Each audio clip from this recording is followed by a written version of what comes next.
Olá, voltando ao nosso curso, vamos aí para a aula de número 15. Vamos localizar aí na nossa janela de eventos o evento Create, ou seja, vamos trabalhar dentro daquele código que nós havíamos digitado na janela de criação. Para que esse código aí não interfira e o programa não fique mostrando aquela janela logo no início, vamos transformar esse código da janela Create num comentário. Ainda dentro da janela Create, declare aí uma variável chamada pontos e coloque o valor dela como 5. Depois, clique lá em adicionar eventos, depois logo abaixo em mouse e depois vamos criar um evento de left released, ou seja, quando houver um clique no botão esquerdo do mouse. O nosso evento foi criado, nós vemos aí que ele aparece na janela de criação. Então, dentro do código do evento, nós vamos declarar a variável pontos como pontos menos 1. Observe que existem aí diversas maneiras de se declarar essa mudança de pontos da variável. Você pode pôr pontos igual a menos 1, você pode pôr pontos menos 1. Fica aí a sua vontade fazer essa colocação. Logo abaixo, então, declare aí uma show message pontos. Então ele vai exibir para nós o valor de pontos. Depois diga, se pontos for menor ou igual a 0, exiba uma outra janela dizendo que os pontos foram zerados. Então vamos rodar o código e ver o que acontece. Então, clicando aí 5 vezes sobre o nosso boneco, ele vai exibir a janela dizendo que os pontos foram zerados. Se você continuar clicando, ele vai exibir pontos negativos e em seguida vai exibir que os pontos foram zerados também. Então clique em OK para finalizarmos aí o jogo. Então, continuando com a declaração de que pontos é igual a pontos menos 1, transforme o código que nós havíamos digitado agora há pouco em um comentário e digite logo abaixo uma declaração de comparação de C. Se pontos for menor que 1, então game end, ou então game restart, o que você quiser. Então faça isso e rode o jogo para ver o resultado. Então, clicando aí as 5 vezes seguidas sobre o objeto do boneco, ele vai ou finalizar o jogo ou vai restaurar o jogo de acordo com o código que você colocou. Vamos voltar lá à janela de criação, vamos adicionar um novo evento. Desta vez um evento de step, um evento de passo. Então clique em step, depois novamente em step para criar o evento. O evento step roda a cada frame do jogo. Então nosso jogo ele está rodando a 60 frames por segundo. Então isso significa que esse evento ele vai acontecer 60 vezes dentro de um segundo enquanto o jogo estiver rodando. Então não se preocupe com isso porque o processador ele tem uma capacidade altíssima, de registrar todos esses eventos. Então nós vamos agora comparar a posição Y do objeto. Se for maior que o meio da tela, nós vamos restaurar o jogo. Então o Game Maker ele tem variáveis nativas, ou seja, ele já retorna alguns valores do jogo enquanto ele está sendo executado. Então nós vamos usar aí a variável que retorna a posição Y do boneco na tela. Como nós já falamos, para você entender melhor os códigos e a linguagem interna do Game Maker, você deve usar aí o F1 sempre e abrir a janela de Help, usar aí o socorro. Então nós abrimos aí a janela de Help, digitamos aí Room. Como nós vamos trabalhar como evento que é dentro da sala, dentro da Room, nós vamos procurar então quais são as propriedades que ele retorna para a Room. Então clicando aí em busca, ele exibe lá embaixo a Room Right, ou seja, o Right retorna a posição Y dentro da Room, dentro da sala. Então tudo aquilo que está em posição de Y, ele retorna através desta variável. Então eu quero qualquer objeto que eu tenha dentro da Room, ele vai retornar o Y nesta variável para mim. Então veja aí um exemplo de código e vamos voltar lá para o nosso código. Vamos lá para o código. Nós declaramos aí uma variável chamada meio da tela e colocamos o valor dela como o valor da room height, ou seja, da altura da tela dividida por 2. Então nós colocamos o seguinte: se o y for maior que o meio da tela, ou seja, se esse valor retornado pela room height dividido por 2, ou seja, o meio da tela, se ele for maior que esse valor de meio da tela, ele vai exibir uma janela agora como mensagem debug, ou seja, nessa janelinha aqui embaixo, para que nós não possamos interromper o programa.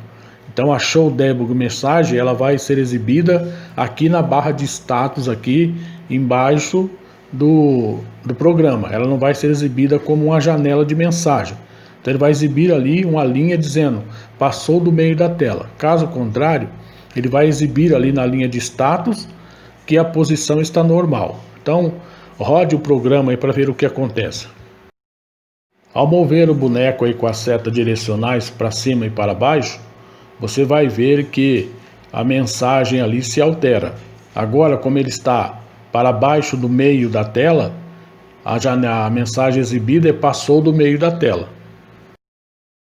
Ao mover o boneco para cima, você pode ver que automaticamente a posição normal aparece ali na linha de status. Então vai aparecer aí um número gigante dessas linhas, porque nós já vimos que ele está processando a 60 frames por segundo. Então ele checa essa posição do boneco 60 vezes por segundo e vai exibir aí nessa janela. Então este evento aí do step, ele é importantíssimo durante o jogo para que nós possamos retornar status do jogador. Então pontos, vidas, energia, localização do boneco em relação aos outros, para que a gente possa saber se ele cumpriu uma determinada missão ou não, etc. Então é sempre importante você praticar um pouco essa questão do step. Então agora vamos checar se o boneco saiu da sala e reiniciar o jogo. Para isso nós precisamos checar na room o tamanho da sala e também checar o tamanho do boneco. Então vamos lá. Vamos expandir a janela de recursos e dar 2 cliques sobre a room para que ele possa abrir a janela da room para nós observarmos a dimensão dela. A janela da room é exibida, observe aqui no Room Editor abaixo, que ele coloca para nós o tamanho da nossa sala. Então a nossa sala tem 640 por 480. Então o tamanho que nós estamos checando aí é esse de 480, ou seja, a altura da nossa sala. Observe que ao clicar no Workspace, a janela da Room permanece ativa. E nós já vimos que nós não podemos fechar o Room Editor. Nós devemos fechar ali naquele xizinho do lado da janela Room, que ele vai fechar também o Room Editor. E aí nós voltamos a ter um espaço melhor para trabalhar. Então vamos checar aí a posição de X do boneco agora.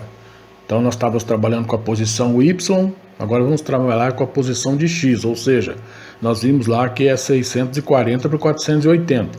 Então se 480 é a posição Y, 640 é o tamanho de X da nossa janela. Então digite aí room igual a 640. Na janela de recursos, clique 2 vezes sobre o sprite ator para que a janela de edição dele possa ser exibida. Observe lá que o nosso sprite ator, ele tem 130 por 130. Então esse é o tamanho do nosso sprite. Observe também aqui que o ponto médio dele está colocado no centro médio. Isso é importante para que nós possamos determinar a posição dele dentro da room. Isso aí interfere muito ao checar a saída do boneco da sala. Se o ponto estiver para cima ou para baixo, interfere na questão do código. Se você for usar realmente um código de tamanho, ou seja, 640.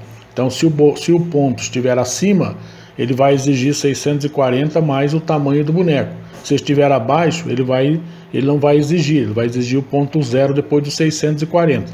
Então observe e coloque o centro médio, que fica mais fácil para a gente programar. Depois feche lá a janela do sprite ator. Para voltar à janela de código que nós estávamos trabalhando, dê 2 cliques aí na barra de recursos sobre o objeto ator, que será então exibido o objeto ator e aquele código dos eventos que nós estávamos trabalhando. Digite aí então o valor do boneco como 130. Então vamos digitar o código aí. É uma instrução de C. Se a posição X for menor que menos 64, então nós vimos que o objeto tem 130. Metade dele é 65. Então logo, menos 64 corresponde a menos que 65, ou seja, menos que a metade do objeto. Então se a posição X dele for menor que menos 64, ou seja, como nós vimos que o ponto dele, o ponto de ação dele está no meio, então é preciso que metade do objeto saia da tela para que ele possa identificar que o objeto está fora da tela. Então é preciso que o objeto esteja a menos 64 fora da tela para que ele possa então perceber que o objeto saiu da tela. Então se x for menor que menos 64, então reinicie o jogo. Se não, se x for maior que 640, então nós vimos que a tela tem 640 de largura. Então se ela tem 640, qualquer valor que for maior que 640, coloca o objeto para fora da tela. Você pode usar também o comando runWide, mas isso aí depois você pode substituir o 640 pelo runWide e rodar o jogo e ver o que acontece. Então vamos rodar o jogo aí e ver o que acontece. Apertando aí as setas direcionais para os lados, nós vemos que o objeto retorna então ao centro do jogo, ou seja, o jogo é restaurado, reiniciado. No código anterior nós usamos aí as dimensões da janela. Então isso não é uma coisa muito inteligente em programação, porque em programação nós costumamos retornar os valores próprios dos objetos. Então veja aí um código um pouco melhor. Então se x for menor que o valor negativo da metade do sprite, então restarte o jogo. Se x for maior que o valor da runWide, o valor que ela estiver, seja ela qual valor for, 1000, 2000, 10.000 pixels, mais o valor da sprite dividido por 2, então game restart. Então esse código se torna um código um pouco mais inteligente, porque ele retorna valores do sprite, dos objetos, e não números que nós colocamos. Então esse código pode ser utilizado para qualquer movimento dentro de qualquer game que você vá fazer. Rode o jogo aí e veja que com o novo código as ações são as mesmas, Então existem diferentes maneiras de se escrever a mesma coisa em linguagens de programação.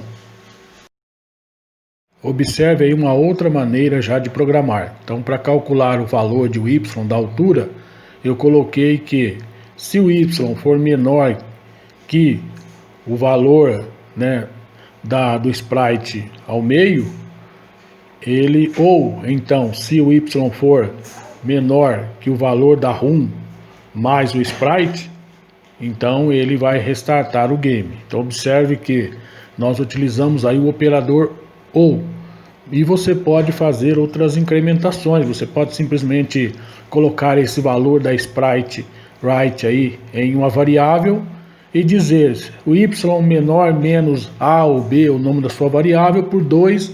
Então quer dizer, o código fica bem menor. Então essa é a inteligência da programação. Essa é a lógica da programação. É como nós vamos desenvolvendo jogos mais potentes, com inteligência, porque você pode dizer que a variável spriteWrite está condicionada a uma outra variável que você criou, de qualquer nome, com a letra, ou qualquer coisa, e aí você pode dizer que o y menor que menos w barra 2, o seu código vai ficar menor, só que o problema disso é que são códigos que só você entende, Só você que programou o código vai entender, fica difícil para que outro entenda o seu código. Daí então a necessidade do comentário. Quando você fizer isso, colocar valores de variáveis retornáveis da própria linguagem dentro de outras variáveis, você tem que comentar por obrigação o seu código. Então para isso existem os comentários. Então se você coloca o y menos S2 barra 2, quem vai entender que S2 na verdade é o valor de sprite rate? Só você que programou. Então você tem que botar um comentário, S2 igual a valor de H ou de Y do sprite. Então, para isso existem os comentários. Então é preciso observar isso, porque isso é uma regra, né, entre os programadores.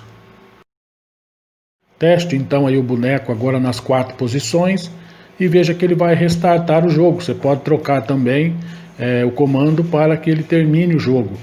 Dê um F1, olhe lá no help, os comandos que você pode utilizar aí, você pode exibir janela de mensagem, você pode vá treinando aí a sua programação para que você possa ir entendendo a lógica de programação do Game Maker.